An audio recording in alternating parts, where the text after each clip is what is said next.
how many brushes you have to hand out to people to paint this mural, and how good the people have to be at their trade. So when a film like Jack's Blob sets a trend and Equinox can add to that trend, it opens doors for a lot of people, I'm sure.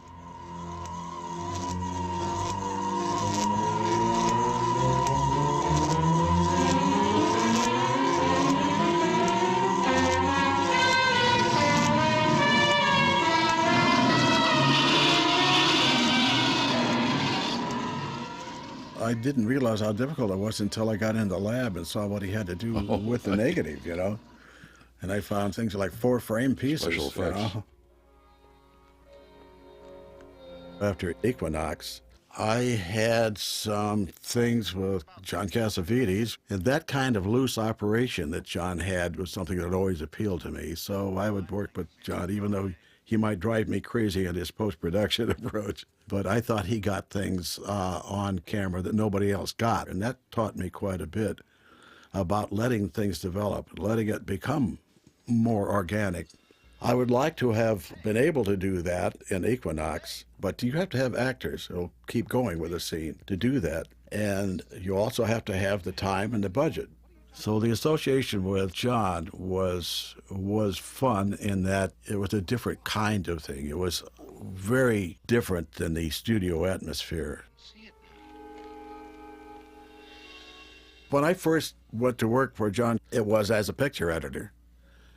The picture was Husbands, and I hired on as the second editor, the first editor, famous British editor named Peter Tanner, who was editing the London footage in London. And then when John picked up and came to the States, he hired me, and I worked on it for quite a while. It was a huge amount of film, enormous amount of film. There's a guy that really shoots from the hip. He died before he should have, I thought, because he had a lot still to offer. There you are. Is that okay? Okay, now. I think our Polaroid dates us a little bit there. That's a retro movie.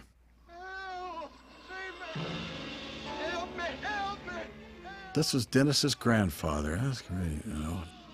I opened this picture at the time of release at the Guild Theater in Chicago. It's a little 400-seat theater. And we erected a 30-foot replica of that ape creature. And that's all they wanted to see. Yeah. And it opened on Friday, and Saturday I didn't go there. I called the theater owner, and he was in the theater. And they had 1,100 tickets sold for 400 seats. And he says to me, he says, "What did you do? You infected every kid in the city. They're all standing out in line trying to get in." They had to run extra shows. They ran from 9 o'clock in the morning until midnight. No kidding. That's great. And it lasted for about 6 weeks, which was a wonderful result. When it was in New York, it was cat-a-corner, I think, to 5 Easy Pieces. Right? And Cassavetes called me. He was working on the Husbands, probably negative there in New York for a while. And he said, "I can see both theaters from my window here." And he says, "And you're out playing the other one." Equinox was 20% of the Blob, which was a landmark movie. I mean, it was a runaway hit and a big grosser. But 20% was pretty damn good.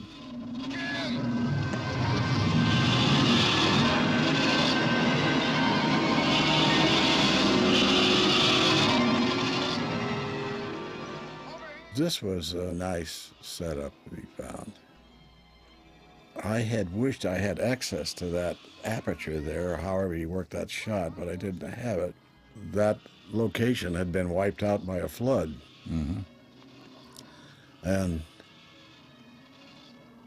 there were a couple of things I wanted to do, but I had to work with the other angle all the time. I wanted to do the making of the weapon, you know, the sharpening of the spear and all of that, and getting them in there.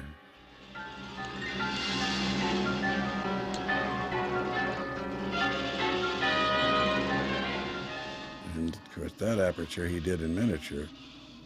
There was one reservation I had about taking the picture on, because my theory has always been when it's nighttime, it's scarier.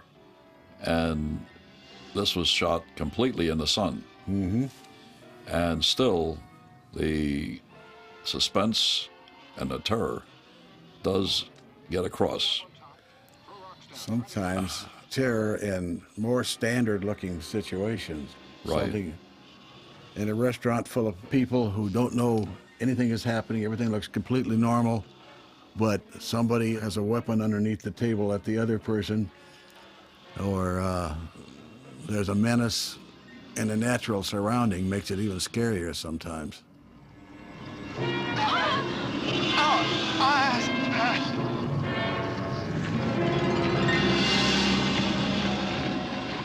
Gee, Frank, you learned clumsy from Robin.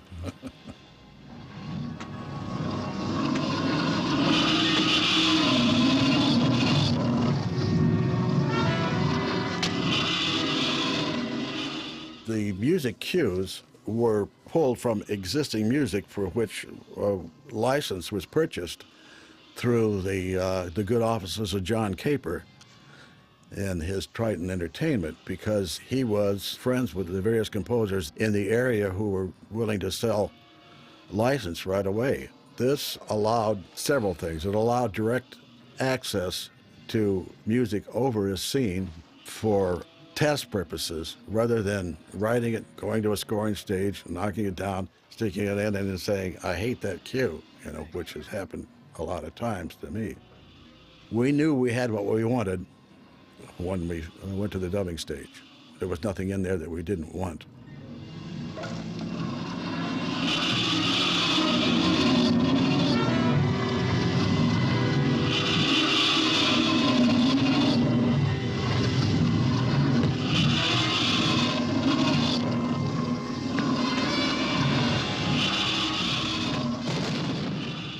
The impact of the giant ape hitting the ground is more than likely a process of the negative cutting struggle that went on in the lab when Dennis was turning in all these pieces of film and go from this in the A roll to this in the B roll to this in the C roll, back to this in the A roll, and out of that, undoubtedly, a couple of frames were lost there somewhere. So if it made it a heavier thud, either that was on purpose from Dennis or it was a problem in the negative cutting.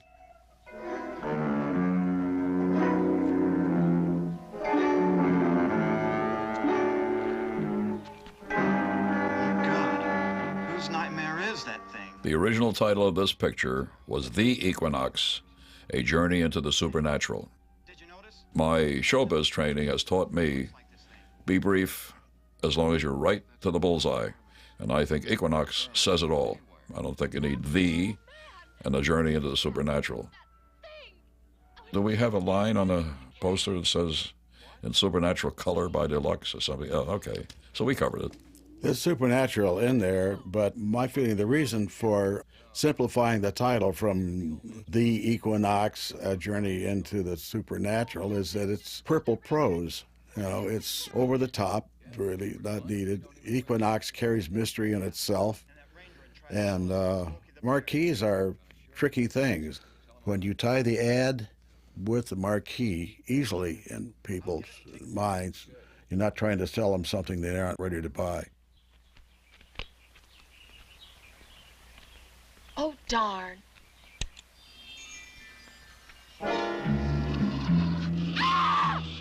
Poor Robin. I thought Robin was the most convincing actress. She got some of the best lines. Jim, the hand, it moved. Must have been a reflex of something. It's dead, honey. We're safe.